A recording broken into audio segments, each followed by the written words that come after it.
Bonjour à toutes et à tous. Bienvenue dans ce nouveau webinaire des éditions Didier Fleu. Je suis Wilfried et je suis en compagnie aujourd'hui de Sandrine. Bonjour Wilfried, bonjour à tous. Alors, on est ravis de vous retrouver en cette période de rentrée. Alors, pour certains, la rentrée n'est pas forcément en ce moment, mais c'est le cas, nous, en France, en l'occurrence. Et on s'est dit que pour entamer la rentrée avec le sourire, quoi de mieux que le jeu? On va jouer ensemble aujourd'hui, ou du moins vous donner des petites astuces pour jouer ensemble. Le titre de cet atelier pédagogique, c'est « Jouer avec la grammaire vers des pratiques de gamification ».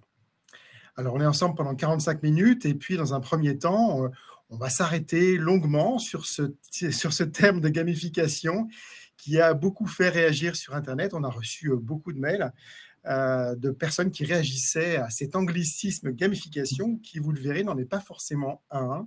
Je vous expliquerai pourquoi. Et ensuite, on découvrira avec Sandrine, dans un deuxième temps, un ouvrage des éditions Didier Fleu qui s'appelle « 101 jeux de grammaire » qui va vous permettre de mettre en place aussi peut-être des compétitions de grammaire dans la classe ou de conjugaison, jouer sur la fibre compétitive de vos élèves. Après les Jeux Olympiques, ça peut être aussi une bonne manière de créer un petit peu des sports de grammaire, faire de la gymnastique grammaticale, par exemple, en classe. Donc, quelques idées qu'on va vous proposer au fil de ce webinaire. N'hésitez pas, comme d'habitude, à poser vos questions au fil du webinaire dans le chat. On essaiera d'en prendre progressivement. Je vois que certains ont des difficultés pour nous entendre. Si vous avez des difficultés, n'hésitez pas aussi à changer de navigateur. Parfois, ça peut jouer. Essayez un autre navigateur sur votre téléphone ou sur votre ordinateur pour nous entendre.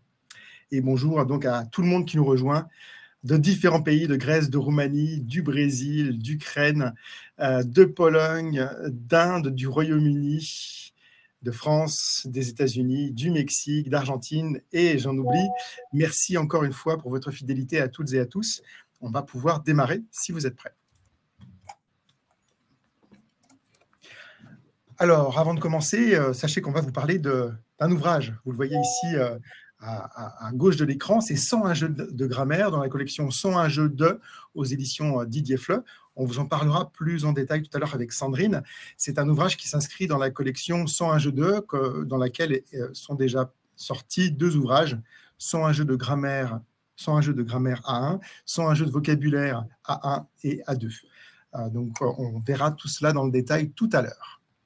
Pour commencer, on va essayer de comprendre comment fonctionne le jeu, et notamment comment fonctionne le jeu en classe.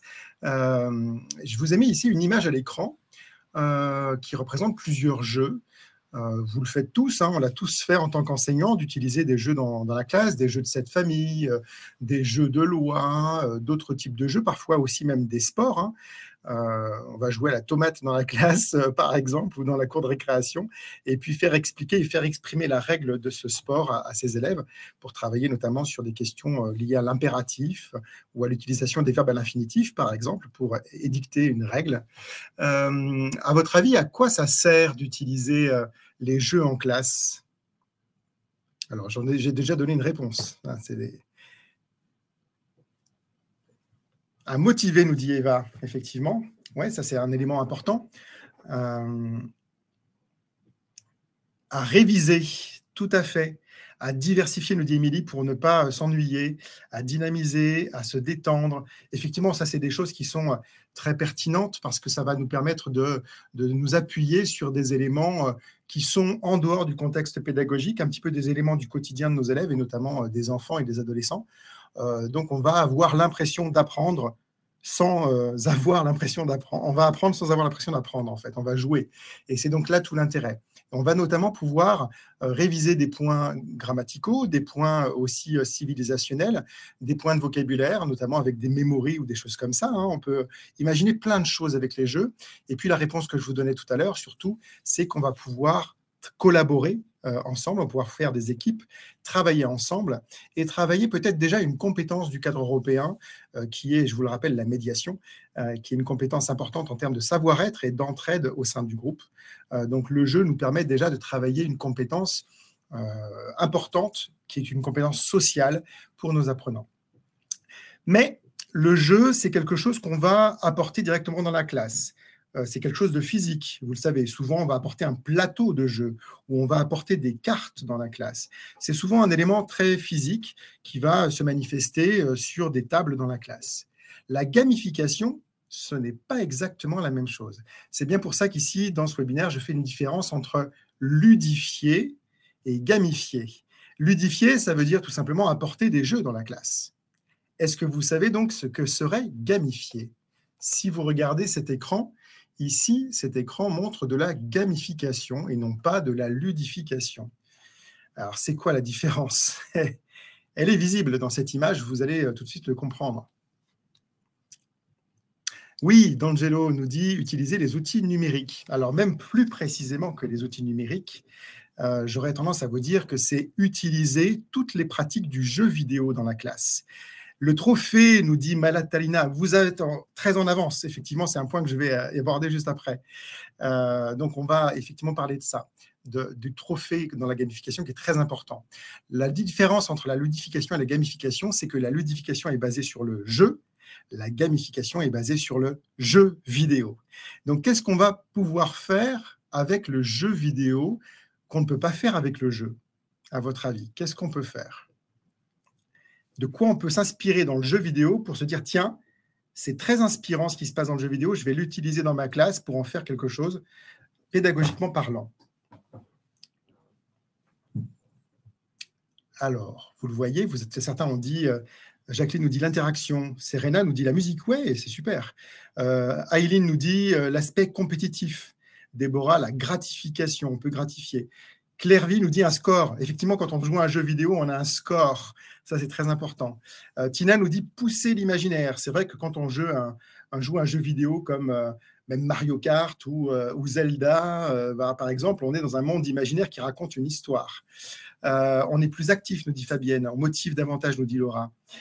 L'écran de présentation est devenu très petit, nous dit Ruge. D'accord, effectivement. Vous pouvez actualiser votre page. N'hésitez pas à actualiser votre page de navigateur pour nous voir en plus grand, si vous le souhaitez.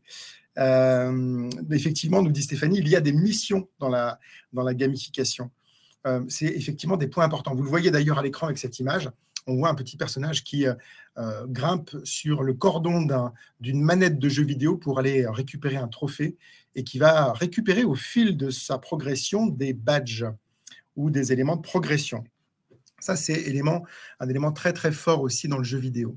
Vous savez aussi que dans les jeux vidéo, au-delà des trophées, on a plusieurs vies. Quand on joue à un jeu vidéo, on a plusieurs vies. Et c'est un élément très motivant et très inspirant dans le monde du jeu vidéo parce qu'on a le droit à l'erreur. On a le droit de se tromper.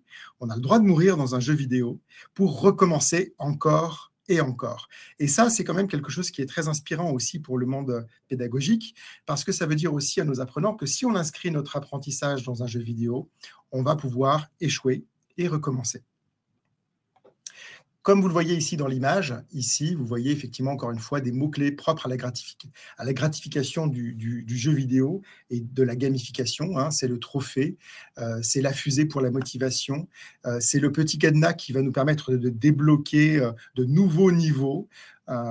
C'est les petites étoiles qui vont aussi créer de l'imaginaire et de l'histoire dans l'esprit de nos apprenants. Autre image ici qui permet d'illustrer la gamification, vous le voyez, eh bien c'est toujours encore une fois le trophée, c'est aussi la petite ampoule qui représente l'idée. On va être très inspiré par le jeu vidéo aujourd'hui, vous allez le voir, avec d'autres exemples que je vais vous donner. Et puis c'est aussi le chemin, le parcours, hein. On est un petit peu comme Dorothy sur la route de briques jaunes, mais dans le cadre d'un jeu vidéo qui pourrait être sur le Magicien d'Oz. On va avancer au fur et à mesure dans des aventures. Et c'est ça qui est intéressant, c'est que le jeu vidéo, contrairement à un jeu tout simple, nous raconte une histoire. Alors, justement, on va raconter quelques histoires. Je ne vous parle pas ici de Pac-Man. Vous voyez Pac-Man qui court après des petites pièces ou des fantômes pour aller jusqu'au trophée qui est le château. Mais on va parler plus dans le détail de ces techniques, de ces pratiques qui sont la gamification. Je vais vous donner 4 astuces à mettre en place dans votre classe assez facilement. Ça ne veut pas dire que vous allez devoir recourir aux jeux vidéo en classe, hein, mais on va tout simplement s'inspirer de ce que fait le jeu vidéo pour mettre en place la gamification dans la classe. Premier principe, c'est se créer des avatars.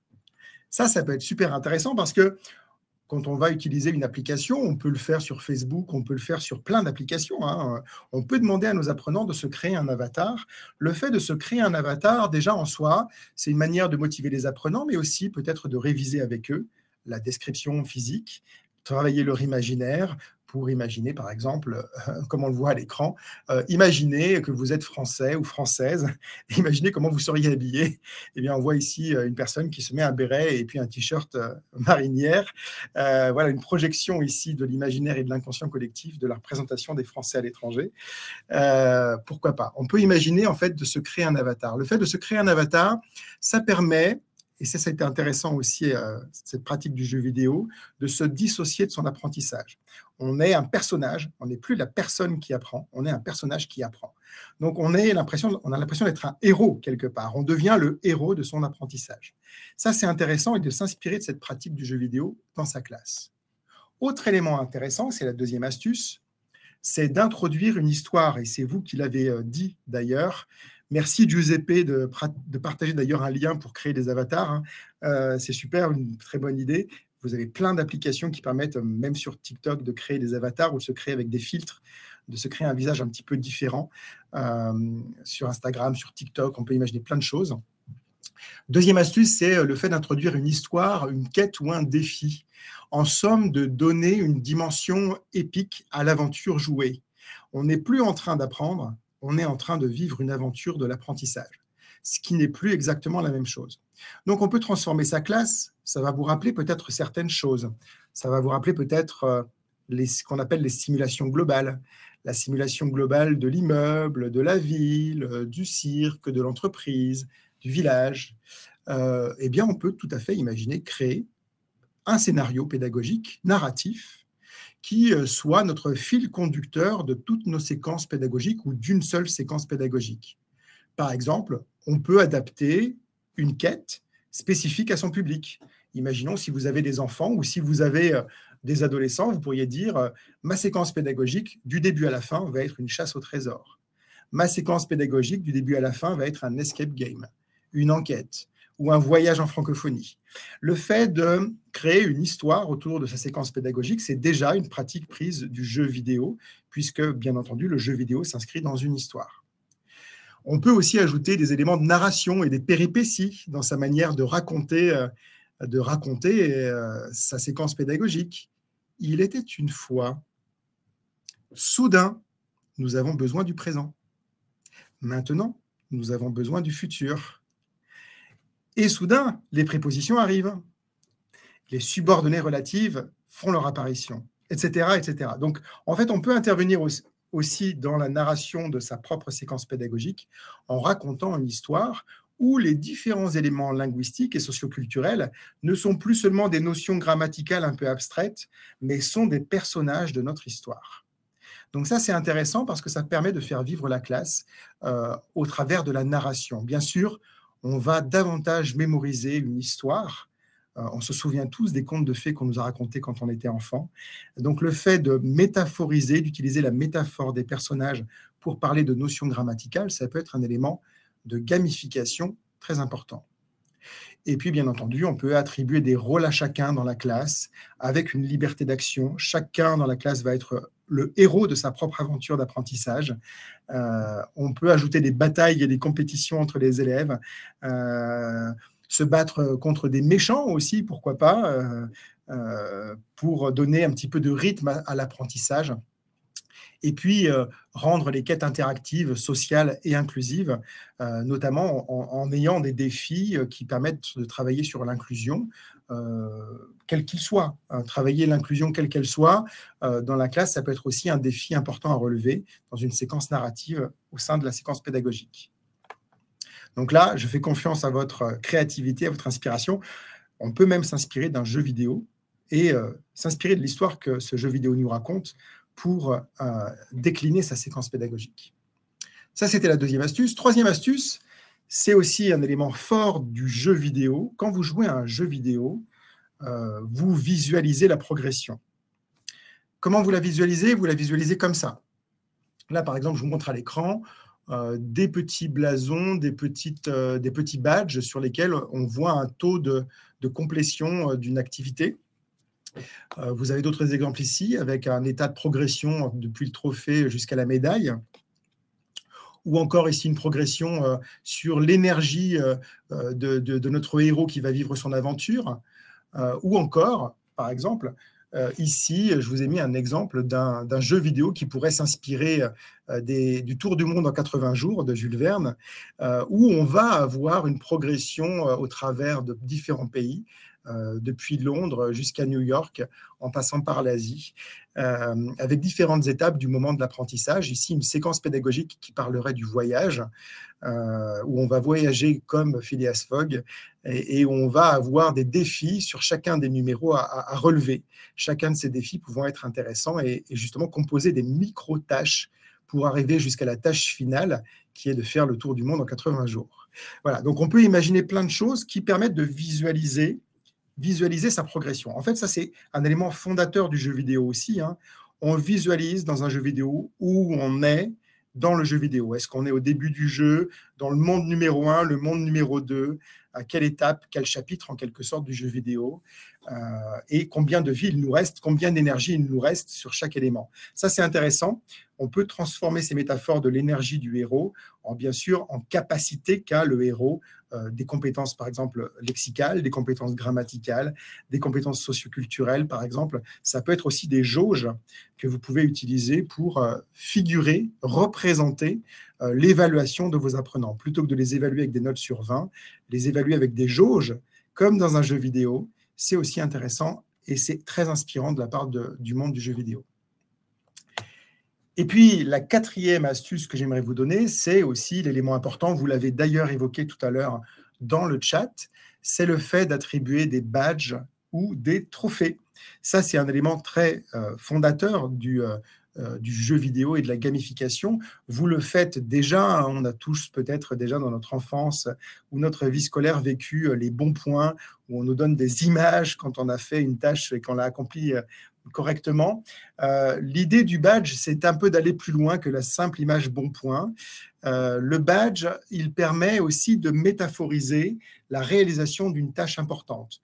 Donc ici, on est dans un sujet sur la grammaire aujourd'hui, de jouer avec la grammaire, et je vous ai proposé quelques exemples de badges qu'on pourrait donner et remettre à ces élèves, qu'ils peuvent afficher et arborer fièrement, un petit peu comme des décorations militaires. On pourrait dire qu'ils sont aventuriers de la grammaire, érudits de la syntaxe, duchesse du présent, sorcière du genre et du nombre, alchimiste de la conjugaison, explorateur des pronoms, héroïne de l'orthographe.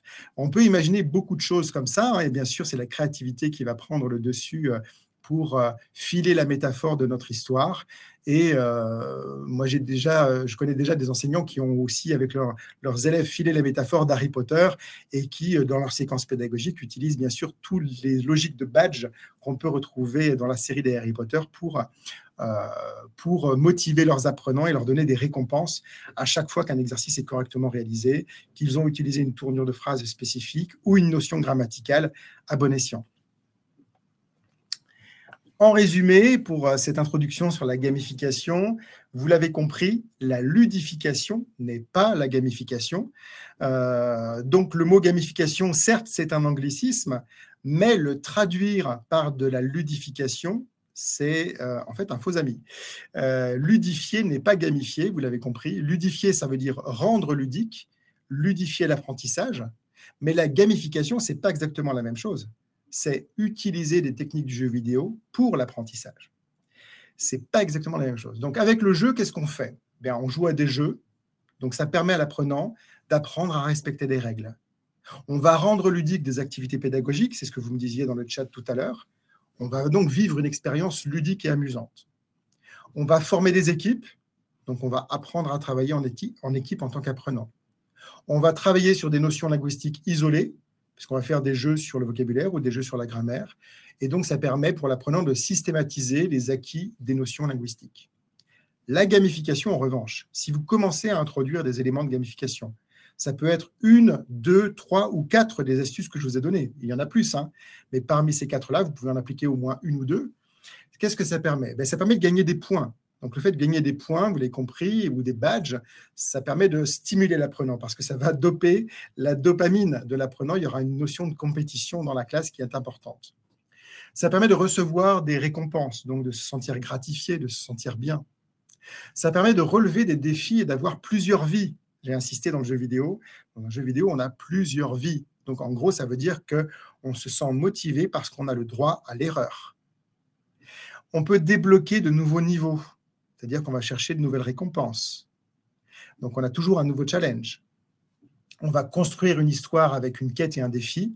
Et ça, c'est important pour un apprenant parce qu'il va fixer les acquis au travers d'une narration avec une histoire structurante. Donc, c'est ça qui est important, peut-être à mon humble avis, de faire la différence entre le jeu et le jeu vidéo dans la classe. Et je crois que le jeu vidéo, on peut aussi s'en inspirer. Je vous donnerai tout à l'heure, d'ailleurs, la référence d'un ouvrage aux éditions Duno qui s'appelle « La boîte à outils de la gamification ». Et vous pourrez justement vous en inspirer pour aller chercher d'autres idées créatives pour vous en resservir en classe. J'aimerais maintenant qu'on parle avec Sandrine d'un ouvrage justement sur le jeu. Alors, ce n'est pas un ouvrage sur la gamification, Sandrine? Non, non, pas du tout. Mais aujourd'hui, tu vas m'appeler la duchesse de la grammaire, s'il te plaît. Parce que j'aime beaucoup. Madame la duchesse de la grammaire. Ça te va très bien. J'aime beaucoup. Ouais. Alors, non, là, on va rester sur des choses un peu plus classiques, hein, comme tu as dit tout à l'heure. Donc, on va être sur le jeu. Et comme tu as dit tout à l'heure, ça fait partie de la collection 101 jeux 2. Donc là, on avait le vocabulaire et aujourd'hui, nous avons la grammaire. Donc, je te laisse présenter tout doucement la première page donc, du sommaire. Donc, vous verrez qu'il y a 2 parties dans ce livre. Hein. Donc, on a d'abord 11 points de grammaire qui seront suivis ensuite de 7 points de conjugaison. Donc, tout d'abord, c'est quoi la grammaire? Parce que d'abord, si on regarde, hein, c'est en général pas la partie la plus... l'ensemble des règles que l'on doit suivre pour parler et écrire correctement. Alors, on a vu tout à l'heure qu'on a le droit de se tromper, donc ça, c'est déjà bien. Et là, le fait également de jouer, ça va permettre aussi, je dirais, donc de pouvoir réviser, comme on l'a entendu aussi tout à l'heure, en s'amusant. Donc, on va avoir également dans la grammaire toute la partie de la linguistique hein, qui regroupe la phonologie, la morphologie, donc la conjugaison, et également la syntaxe. Et là, on va vraiment le présenter pour pouvoir jouer avec tous ces outils. Alors, si on regarde tranquillement comment les 11 points d'abord qui sont abordés, donc on va avoir les noms, hein, on va avoir ensuite les adjectifs, les articles, les noms et les nombres pardon, et les pronoms. On va avoir les démonstratifs, les possessifs, les pronoms, la négation, l'interrogation, les prépositions de lieu et de temps et les adverbes. Donc ça, c'est la première partie. Ensemble, Sandrine, on va jouer ici dans cet ouvrage, on va jouer plutôt par catégorie grammaticale.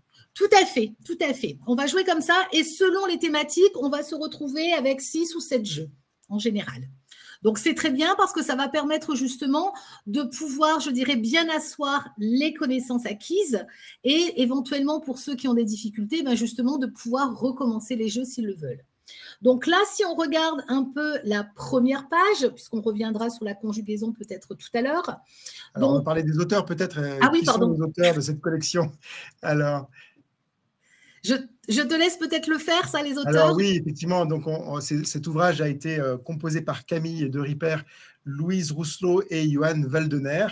Et c'est un ouvrage qui vient juste de sortir, qui est disponible en librairie, que vous pouvez commander dès à présent. Il est disponible au niveau A1 sur les 18 thématiques que vous a présentées Sandrine à l'instant. Alors, si nous démarrons maintenant sur la... Là, je pense que l'on peut passer à la diapo suivante, s'il te plaît. Voilà. Donc, on va voir comment ça se présente. Donc là, voilà, on entre dans la thématique sur les noms. Donc, comme je l'ai dit, on va avoir différents jeux. Donc là, on va avoir 7 jeux. Donc, on va travailler sur le masculin et le féminin et sur le singulier et le pluriel, en travaillant avec différents jeux. Donc là, on va avoir le mot différent, on va travailler également sur les professions, on va parler des parties du corps, on va aller à la plage pour terminer. Donc ça va vraiment, on va proposer une diversité de jeux. Et donc, quand on regarde la page et comment ça se présente, on a toujours un mémo. On est vraiment là dans l'application et la systématisation. Donc là, il faut plutôt le voir, je dirais, comme un cahier de vacances. C'est vraiment un outil qui va être utile en auto-apprentissage, hein, où on est vraiment là, pas sur le fait de piéger, mais on va rappeler la règle pour que les exercices soient plus dans la systématisation et l'application. On est sur l'écrit uniquement, hein, donc on est vraiment pour la systématisation de l'écrit, donc il n'y a pas d'activité audio, on est vraiment sur l'écrit. Donc là, si on commence par exemple sur le mot différent, alors je vous propose par exemple acteur, directeur, chanteur, professeur. Quel est à votre avis le mot intrus ou le mot différent? Donc là, je vous laisse répondre. Wilfried, dès que tu as la bonne réponse, tu me fais signe. Moi, j'ai la bonne réponse. Je ne sais pas si vous, dans la salle, vous avez la bonne réponse. Moi, je l'ai. Alors, en sachant que ce n'est pas une question de vocabulaire, on est d'accord. Donc, on est bien d'accord, c'est le mot différent. Alors, voilà, effectivement, tout le monde a bien répondu. C'est professeur avec un E. Exactement, puisqu'on travaille sur le masculin et le féminin. Donc, je vous en fais une petite deuxième. Ami, italien, espagnol, homme. Ça, c'est un peu plus dur, même si le mot homme se termine par E. Homme, c'est un homme. Donc, OK. Espagnol. Espagnol, tout à fait, tout à fait. Bravo. Donc là, on va avoir également, donc ça, c'est sur le mot différent. Passons maintenant aux professions. Donc là, on est plus à mettre dans l'ordre les lettres, hein, pour retrouver la bonne personne. Donc, vous avez des images. Donc, je vais vous prendre l'image numéro 2. Donc, et vous allez devoir me trouver avec les mots, les lettres que vous avez. Donc, à savoir G-L-A-O-B-E-R-U-N. Moi, j'ai l'impression de jouer aux chiffres et aux lettres. Aux chiffres et les lettres. Ouais, Globerune. Globerune. Non, oui, nouveau mot. Mais alors, il faut trouver une définition. Ah, il faut trouver une définition, ça fait partie du jeu aussi. Ah non, si tu me dis Glauberune, ça, je ne le connais pas. Alors, vu l'image, je dirais quand même, ça c'est un mot assez facile, boulanger. Boulanger, tout à fait. Alors, je te le fais le prochain, vraiment dans les chiffres et les lettres. Consonne C, voyelle A, voyelle E, voyelle I, voyelle consonne R, consonne T. Et c'est pour l'image numéro 4. L'image numéro 4. Ah oui, donc il y a des caméras, on voit des personnes en costume d'époque, actrices. Bravo. Et pour ceux qui n'auraient pas trouvé la bonne réponse, hein, comme on peut le voir, on donne les réponses sur la même page, hein, en bas à droite. Donc là, on est vraiment dans l'auto-apprentissage et comme je l'ai dit tout à l'heure, plutôt le cahier de vacances. On continue de jouer? Allez, je suis chaud là, on y va. Alors, on y va. Donc là, on va voir si tu es… Donc là, on est sur les jeux au féminin. Et donc là, on a des lettres de toutes les couleurs et on va vous demander donc d'écrire le féminin des mots qui vous sont donnés et de barrer au fur et à mesure les lettres. Donc, nous avons pour commencer client, donc féminin, ça c'est facile. Une cliente. Une cliente, on est d'accord. Un père. Bon, je pense que là, tout le monde va trouver. Une mère. Voilà, une mère. Une mère. Un fils. Une fille, oui, effectivement. Ça joue dans la salle, c'est bien. Ouais, c'est ça.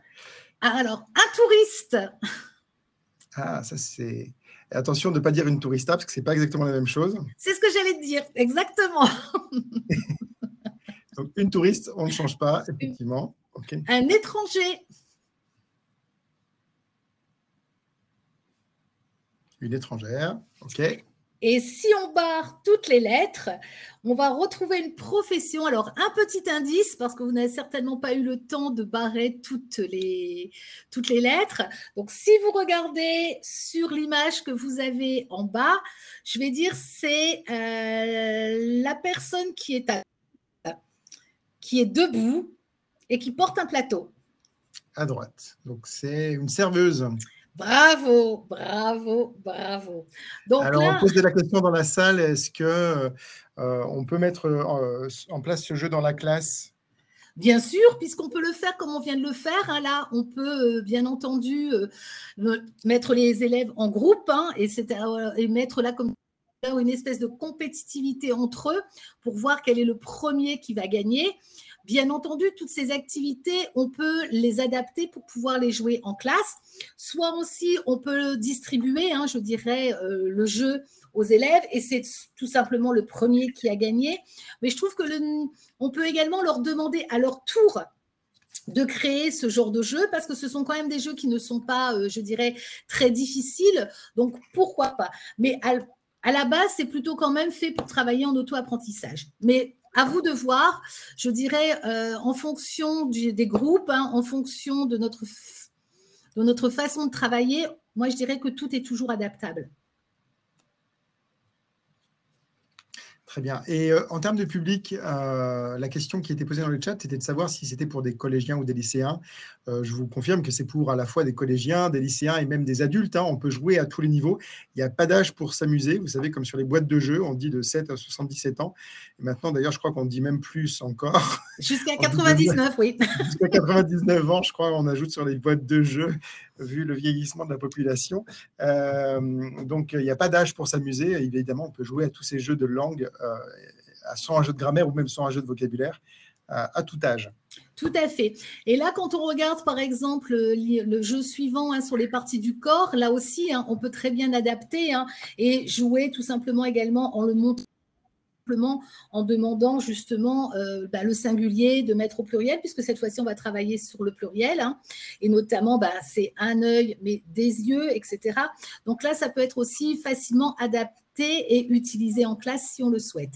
Et là, autour de cette partie, évidemment, on a beaucoup d'activités, tête, épaules et genoux, pieds, tout ce que l'on veut. Là, tout est varié, je dirais. Et là, il y a vraiment beaucoup d'activités qu'on peut faire autour du corps. Et oui, comme nous dit Tina, comme le dit la chanson, c'est la maladie d'amour qui court de 7 à 77 ans. Exactement. Alors, un autre exemple avec ici, c'est différent. On a ici un jeu avec des photos, avec des différences. Est-ce que tu peux nous en parler un petit peu? Alors là, effectivement, quand on est dans ce jeu sur les différences, alors j'avoue qu'il n'est pas très facile. Là, je vous mets au défi justement de les trouver toutes. Donc là, on est encore une fois sur le singulier et le pluriel. Donc, on a ces deux images et c'est tout simplement donc, de trouver les différences. Alors, il y en a 7. Je vais vous donner un petit indice. Vous en avez 4 au singulier et vous en avez 4 au pluriel, mais on vous en donne déjà un sur les oiseaux. Alors, est-ce que vous allez tous pouvoir me les trouver? Et je vais compliquer en vous demandant également l'article du nom, évidemment. Donc, effectivement, ça répond à la question de Marie, qui dit que c'est plus des exercices de lexique que de grammaire. Alors, j'insiste bien sur le fait que ce sont des exercices de grammaire, puisqu'ici, on va discriminer, bien sûr, le singulier et le pluriel. Tout à fait. Tout à fait. Même si, effectivement, ça permet aussi de réviser le vocabulaire. C'est pas déconnecté. Mais on va réviser le vocabulaire et réviser surtout la discrimination entre le singulier et le pluriel. Tout à fait. Alors moi, et même là, je dirais, aujourd'hui, je vais même vous faire jouer sur la géolocalisation parce que vous allez devoir m'expliquer où se trouve la différence. Donc là, on peut même, je dirais, compliquer un peu plus la situation et leur demander de quoi vous parlez et où est-ce que ça se trouve. Alors, Geneviève nous donne des réponses. La femme à droite est blonde et la deuxième image, elle est brune, effectivement. Tout à fait.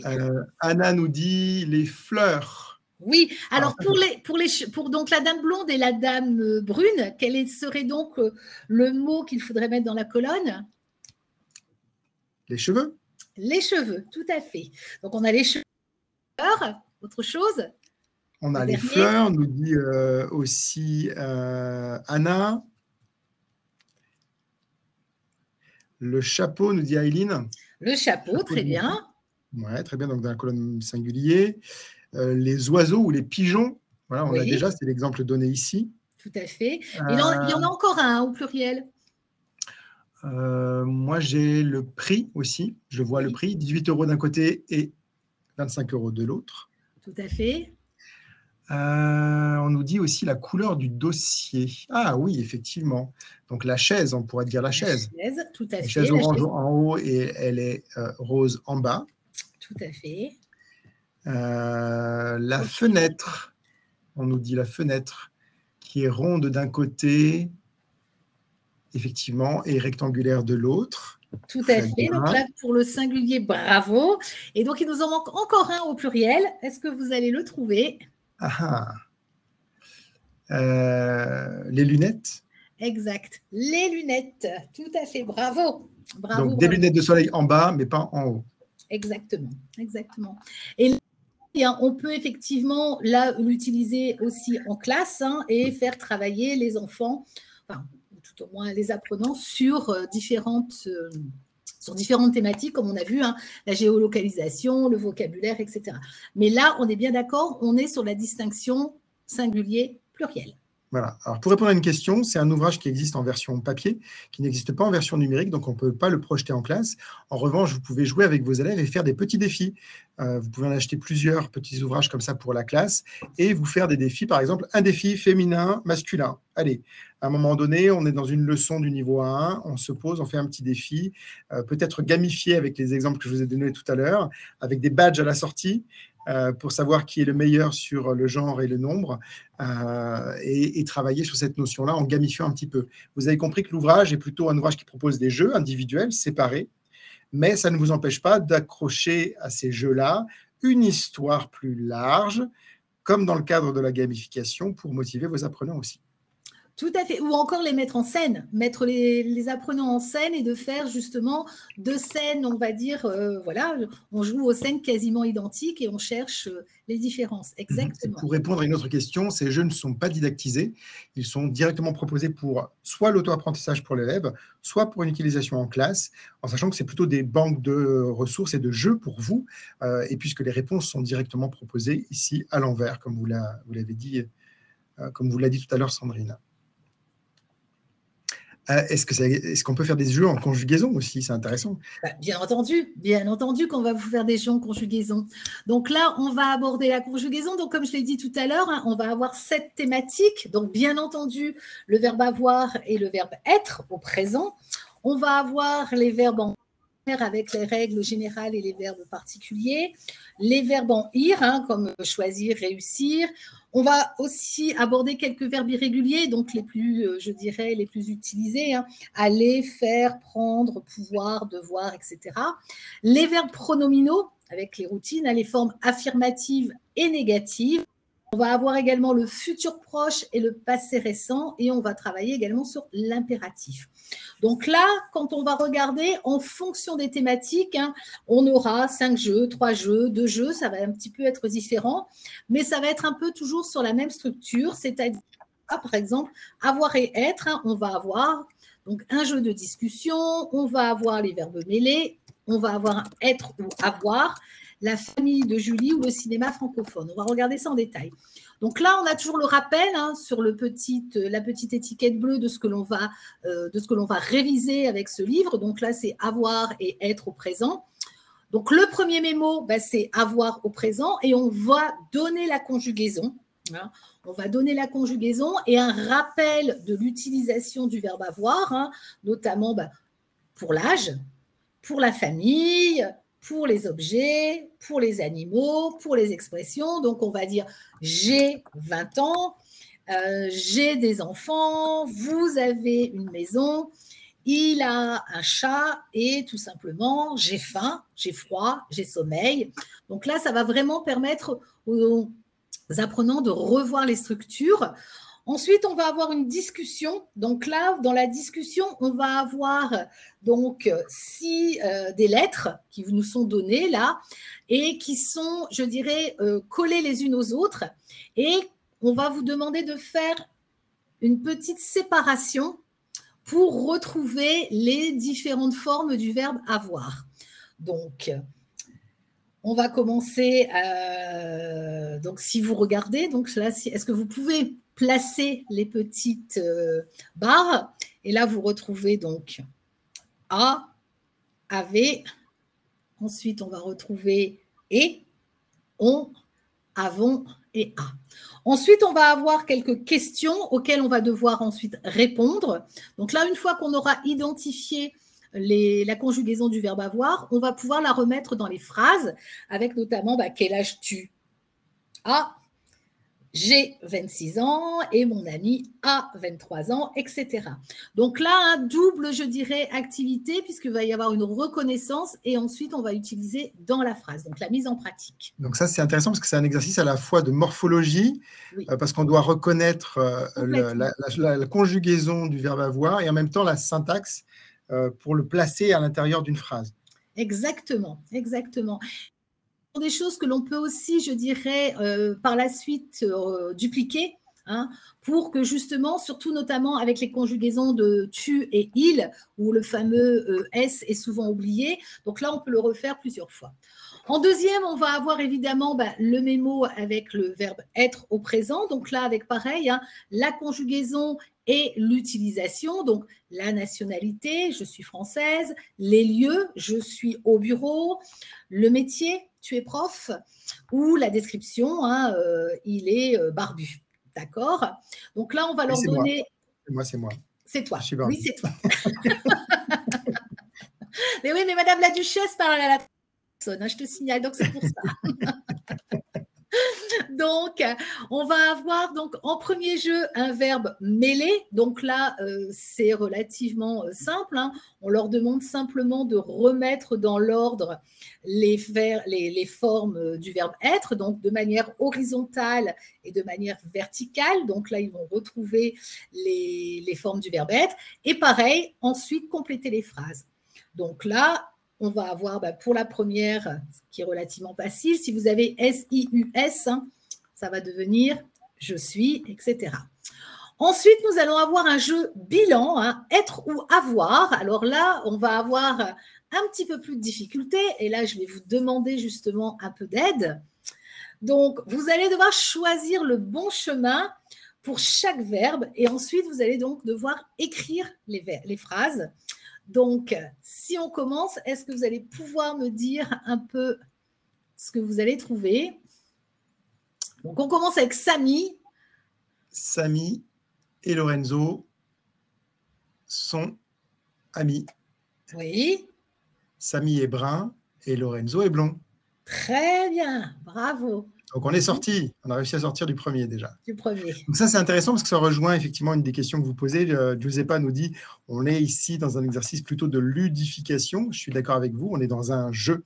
Mais encore une fois, ce jeu isolé ici, qui est un labyrinthe dont il faut sortir, vous pourriez tout à fait le gamifier et dire que le premier qui est sorti gagne un badge, gagne un trophée, par exemple. Le simple fait de donner un badge, vous avez droit à une erreur, c'est-à-dire vous avez droit en fait à 2 vies quelque part. C'est aussi une forme de gamification parce que vous allez ajouter aussi une dimension d'échec possible dans ce jeu. Voilà. Le fait d'utiliser un jeu, c'est de la ludification. Le fait d'y ajouter des éléments du jeu vidéo, comme les vies, comme les quêtes, comme les défis, comme les badges, les récompenses, c'est de la gamification. Tout à fait, tout à fait. Ouais, très bonne chose. Et on termine par un dernier exemple. Alors, vous voulez aller au cinéma ou vous voulez voir la famille de Julie? Qu'est-ce que tu préfères? Moi, je préfère le cinéma. Alors, on va au cinéma. Donc, au cinéma, on va vous donner donc Et donc là, c'est très bien parce qu'on va avoir, mine de rien, un petit peu, je dirais, lien avec comment je dirais, avec la culture. Donc là, on doit compléter les titres du film avec être ou avoir. Donc, nous, l'exemple qu'on vous donne, donc c'est nous, l'humanité. Mais on va partir sur un grand classique, le Père Noël, une ordure. Ah oui, un vrai classique du cinéma français. Le Père Noël est une ordure. Un grand classique que je vous recommande. N'attendez pas Noël d'ailleurs parce que vous le regarderez à nouveau à la période de Noël. Même si c'est difficile pour des niveaux A1 quand même. Oui, niveau A1. Oui, là, je m'adressais plus aux profs. Hein. Pour être honnête, je m'adressais plus aux profs. Donc, le Père Noël est une ordure. Ensuite, je ne pas là pour être aimé. Donc, je ne suis pas là pour être aimé. Mais vous, fou. Mais vous êtes fou. Complètement. Ah, faim. J'ai faim. Oui, et ils, 20 ans. Ils ont 20 ans. Exactement, exactement. Donc Voilà, là, donc effectivement, des exercices intéressants qu'on peut utiliser indépendamment ou qu'on peut utiliser aussi un petit peu à la chaîne pour créer une sorte de défi, de concours, peut-être aussi d'aventure, comme on le disait tout à l'heure, avec l'histoire de la gamification. complètement, complètement. Dans la conjugaison, tu vas toujours avoir un jeu bilan. Donc là, c'est bien parce que, comme tu dis, ça peut permettre justement de mettre cette compétitivité dans la... Donc ça, c'est vraiment ouais, très, très bien. Alors, sachez qu'il existe, comme on le disait tout à l'heure, d'autres ouvrages dans la collection 101 jeux. On a présenté aujourd'hui avec Sandrine 101 jeux de grammaire au niveau A1. Prochainement sortira aussi le niveau A2. Vous avez également disponible et en librairie le 101 jeux de vocabulaire au niveau A1 et A2 avec une multitude de jeux, des rébus, des charades, des mots fléchés, des mots croisés, des mots codés. Vous avez beaucoup de jeux pour vous amuser sur le vocabulaire aussi avec vos apprenants. Si vous êtes intéressé par ce concept de jeu et de gamification que je vous ai présenté, je vous invite aussi à feuilleter un extrait de cet ouvrage aux éditions Duno qui s'appelle « La boîte à outils de la gamification », dans lequel on vous propose 67 outils clés en main. Alors, ce n'est pas un ouvrage au départ qui est destiné à des professeurs, c'est un ouvrage qui est destiné au grand public, donc il est aussi utilisé en entreprise pour gamifier un service client, par exemple, ou pour gamifier un produit. Mais je trouve qu'il y a des choses très, très intéressantes aussi du point de vue marketing dont on peut s'inspirer pour les reproduire en classe. La gamification, au départ, ce n'est pas une notion... c'est pas du tout une notion pédagogique au départ. La gamification, c'est une notion marketing qui est mise en œuvre dans la récompense des clients pour les fidéliser. Donc, c'est l'utilisation du jeu vidéo dans la relation marketing avec ses clients. Mais, comme je vous le disais, c'est très inspirant pour nous en tant que professeurs. N'hésitez pas, si vous avez des questions, à nous contacter sur didierfleu.com. Vous pourrez consulter aussi des extraits d'autres collections qui sont dans notre catalogue, comme par exemple notre meilleure vente édito pour le public adulte. Vous pourrez aussi trouver la liste de tous les points de vente pour acheter les versions papier de nos ouvrages. Je vous indique le lien de ces points de vente dans le chat également. Et puis, si vous souhaitez acheter une version numérique de nos ouvrages, ça se passe sur la e-boutique Didier Fleu, la boutique en ligne Didier Fleu. Voici le lien également dans le chat pour vous connecter et faire l'acquisition d'une version numérique de ces ouvrages. Alors, sachez que 101 jeux de grammaire et 101 jeux de vocabulaire n'existent qu'en version papier cependant. Et n'hésitez pas donc à aller sur didierfleu.com dans la page contact. Si vous avez une question, on se fera bien sûr un plaisir de vous répondre, de vous orienter dans notre catalogue pour vous accompagner. Et si ce webinaire vous a plu, vous sachez aussi que vous en avez d'autres. Ça se passe sur diffuseurdusavoir.com, la plateforme sur laquelle vous êtes actuellement. Vous pouvez la mettre directement dans vos favoris pour y retourner facilement, ou vous inscrire aux futurs événements sur lesquels on communiquera aussi par voie d'email. Il faut que vous soyez abonné à notre newsletter pour cela, mais je pense que si vous êtes ici, c'est que vous êtes déjà abonné. Donc, merci à vous pour votre participation à ce webinaire. C'était un plaisir d'être avec vous. Merci Sandrine pour ces jeux autour de la grammaire. Mais oui, maintenant, on va s'amuser au moins avec la grammaire. Voilà. Et on se retrouve très prochainement, c'est dans 3 semaines, pour un autre webinaire avec toi aussi, Sandrine. Oui. Et on parlera cette fois-ci plutôt du public enfant, on parlera du DELF Prime. Tout à fait, oui. Donc, au plaisir de vous retrouver pour ce public avec le DELF Prime dans 3 semaines, même heure. Au revoir à tous. À bientôt, au revoir.